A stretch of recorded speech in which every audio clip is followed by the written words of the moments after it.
1 and 2 and 3 and 4 and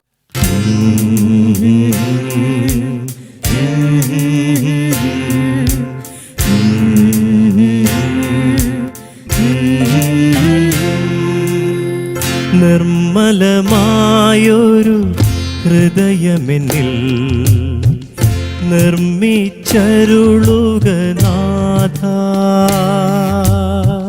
നേരായൊരു നൽ മാനസവും തീർത്തരുൾന്നിൽ ദേവാ. എനിക്കിതിൻ്റെ your Jerry Amaldev style of harmonisation, ഇതിൻ്റെ അകത്ത് ഗിറ്റാറിസ്റ്റിനോട് ഇൻസ്ട്രക്ട് ചെയ്തു ഒരു കോഡ് മാത്രം വായിച്ചാൽ മതി for the entire song. So what is rationale? Rationale is this, Father.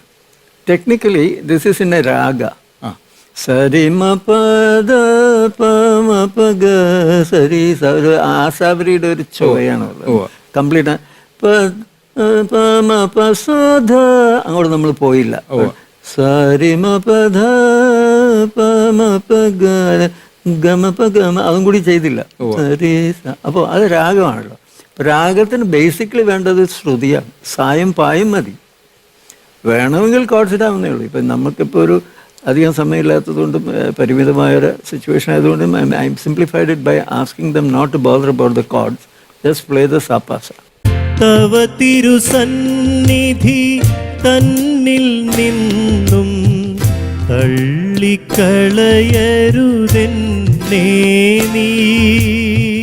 പരിപാവനനേ എന്നിൽ നിന്നും തിരികെ എടുക്കരുതെൻ പരമേ.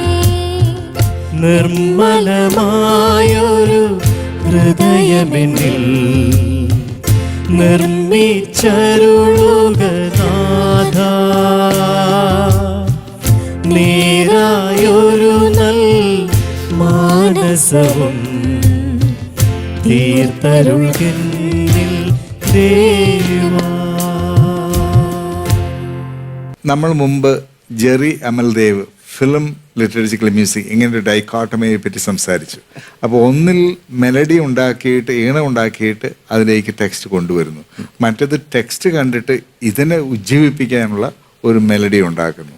അപ്പോൾ ഈ യാത്ര, ഈ ഡിസ്റ്റിങ്ഷൻ, അതേപ്പറ്റി ഒന്ന് പറയാമോ? വെരി സിമ്പിൾ ആച്ചോ. ഇപ്പോൾ ഞാൻ പറഞ്ഞില്ലേ, സിനിമാക്കാർ പറയും അങ്ങനെ വേണം ഇങ്ങനെ വേണം, മരത്തിന് ചുറ്റും ഓടണം, അത് കഴിയുമ്പോൾ ഒരു വില്ലനെ കാണിക്കും, അപ്പോൾ അയാളുടെ കയ്യിലൊരു കത്തിയാണ്, അതിനെ അവരപ്പോൾ ഒരു ചെറിയ പേടിപ്പിക്കുന്ന മ്യൂസിക് അവിടെ കൊടുക്കുന്നു, എന്നിട്ട് ഇവർ ഡാൻസ് വരുമ്പോൾ വീണ്ടും അങ്ങ് കൊടുക്കും എന്ന് പറഞ്ഞ പോലെ.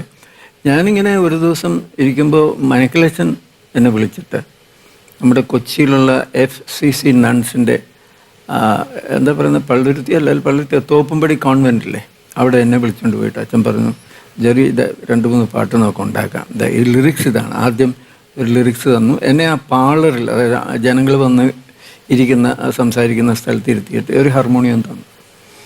അപ്പോൾ ഞാനത് ചെയ്യുമ്പോൾ മദ്രാസിൽ നിന്ന് മഞ്ഞണിക്കൊമ്പിൽ നിന്നുള്ള പാട്ട് റെക്കോർഡ് ചെയ്ത് വന്ന സമയമായിരുന്നു. അപ്പോൾ അച്ഛൻ എനിക്കിത് ലിറിക്സ് തന്നു. അച്ഛൻ തന്നെ എഴുതിയതാണ്.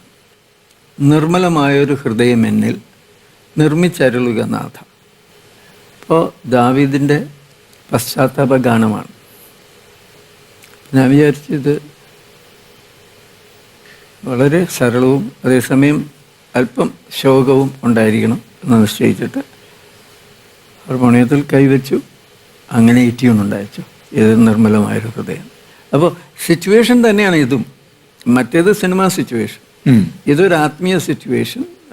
ദാവീദ് രാജാവ് കർത്താവിന് 500 കൊല്ലം മുമ്പ് എഴുതിയ പാട്ടാണ് നമ്മുടെ കൈ 51-ാം സങ്കീർത്തനം കൈ കിട്ടിയിരിക്കുന്നു. അപ്പോൾ 2500 കൊല്ലം പഴയ പാട്ട് കിട്ടിയിട്ടും, അല്ലെങ്കിൽ ഇപ്പോൾ സിനിമയിലുണ്ടാക്കുന്ന പാട്ട് ഇപ്പോൾ എഴുതിയ പാട്ടാണെങ്കിലും സംഭവം ഒന്ന് തന്നെ. അതിലെന്താണ് കാണിക്കുന്നത്? നിർമ്മലമായ ഹൃദയത്തെ നിർമ്മിച്ചരുളുക നാഥ, നേരായൊരു നൽ മാനസവും തീർത്തരുളുക എന്നിൽ ദേവ. അതൊരു പ്രയറാണ്. അപ്പം അതിനനുസരിച്ച് തവ തിരുസന്നിധി തന്നിൽ നിന്നും തള്ളിക്കളയരുതെന്നേ നീ. പരിപാവനനേ എന്നിൽ നിന്നും തിരികെ എടുക്കരുതെൻ നിർമ്മലമായൊരു ഹൃദയമെന്നിൽ നിർമ്മിച്ചരുളുക നാഥ. നേരായൊരു നൽ മാനസവും തീർത്തരുൾകെന്നിൽ ദേവാ.